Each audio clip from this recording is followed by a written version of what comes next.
let's see the causes of race myopia.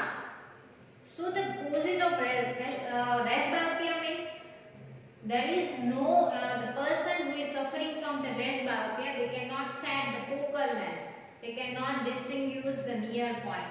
Why this is happening? Due to the gradually weakening of ciliary muscles. The ciliary, after the age, the ciliary muscles cannot work properly. Means, as we know that power of accommodation is totally depend on the ciliary muscles. But due to the lacking proper working of the ciliary muscles, the whatever the focal length changing according to the near and the far object, that is not done well. So due to that, the race myopia will happen. So the gradual weakening of ciliary muscles, the cause race myopia will happen. The next causes of race myopia, that is diminishing of flexibility of the eye lens. Why diminishing flexibility of eye lenses occur? As we told that the regulation of the eye lens, the setting of the focal length is done, it's carried out by the ciliary muscles. But due to the lacking of the working of ciliary muscles, the flexibility of the eye lens is also diminished. So the race myopia will happen. Now how can we correct this race myopia? So we can use the convex lens of suitable power. So we can overcome this race myopia problem. But what happens sometimes the person who is suffering from the both the defects, the hypometropia as well as and myopia, both the problem, means the person cannot see the near object as well as the far object. So in such a condition, how can we correct this defect? So for that solution, we can use the bifocal lens. Here you can see, such people require a bifocal lens for the correction. So if the person is wear the bifocal lens, then you can able to see the distinct object as well as the near object. Now let's discuss about the advantages of the eyes in the front of the face. Why our eye is located only in front of the face, not the behind side, not the side. Why? Because there are some advantages. Due to that, we can say that the eye is in the I must be in the front of the face. The first advantage that it gives a wider field of view. If the eye is in front of face, then what happens? It covers the wider area. It gives a wider field of view. We can see the wider area and we can also distinguish the object in a wider area where it is located. The second advantage that it enhances the ability to detect the faint object. If the eyes is in front, then it is increase the ability, or you can say it is enhance the ability to detect the faint object. The third advantage is that it provides a three-dimensional view. It's important. The first advantage that it covers the wider area. The second one that it enhances the ability to detect the faint object. The third one that it provides a three-dimensional view. We can see the three-dimensional view. So these three of the advantage.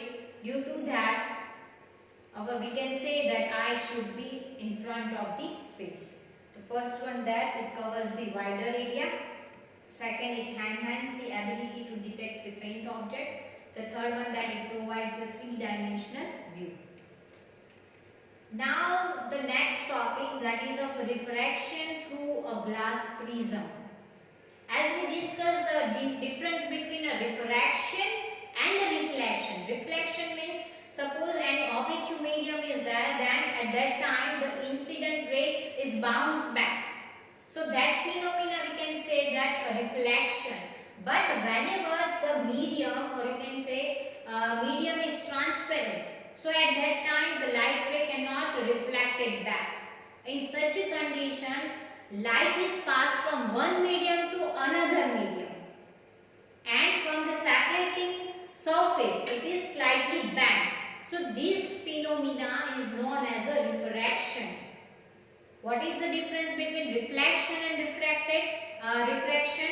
In reflection the light is bounced back, whereas in refraction it is passed in transparent medium from one medium to another medium, and the light rays slightly become a band at the differentiated surface.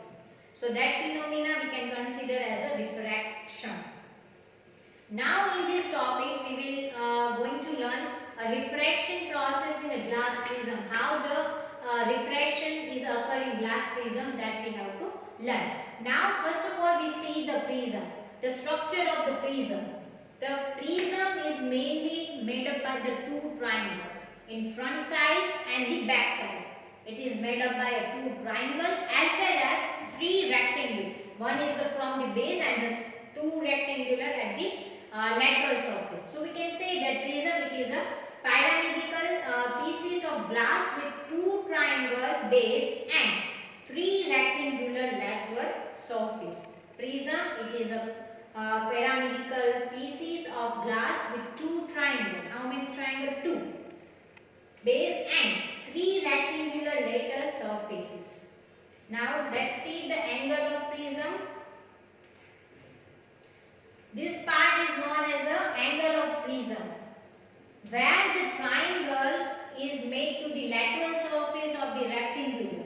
So that portion we can consider as the angle of prism, and this angle in the one prism, that is two angle of prism is made. So the angle of prism means the angle between the two adjoining lateral surface.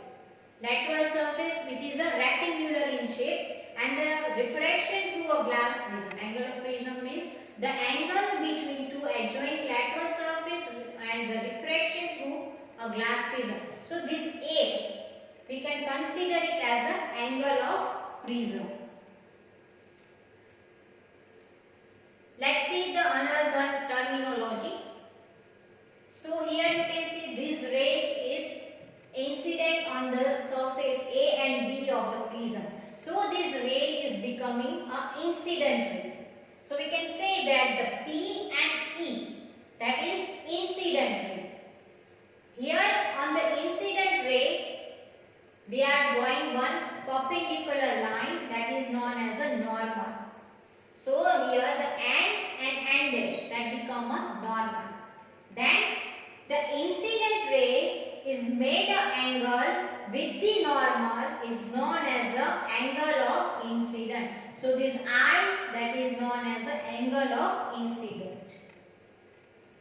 Whenever the light is passed from rare medium to denser medium, at that time the light is bent towards the normal. Normal के कहाँ आएगी? नजदीक आएगी. That we already studied in chapter number 10.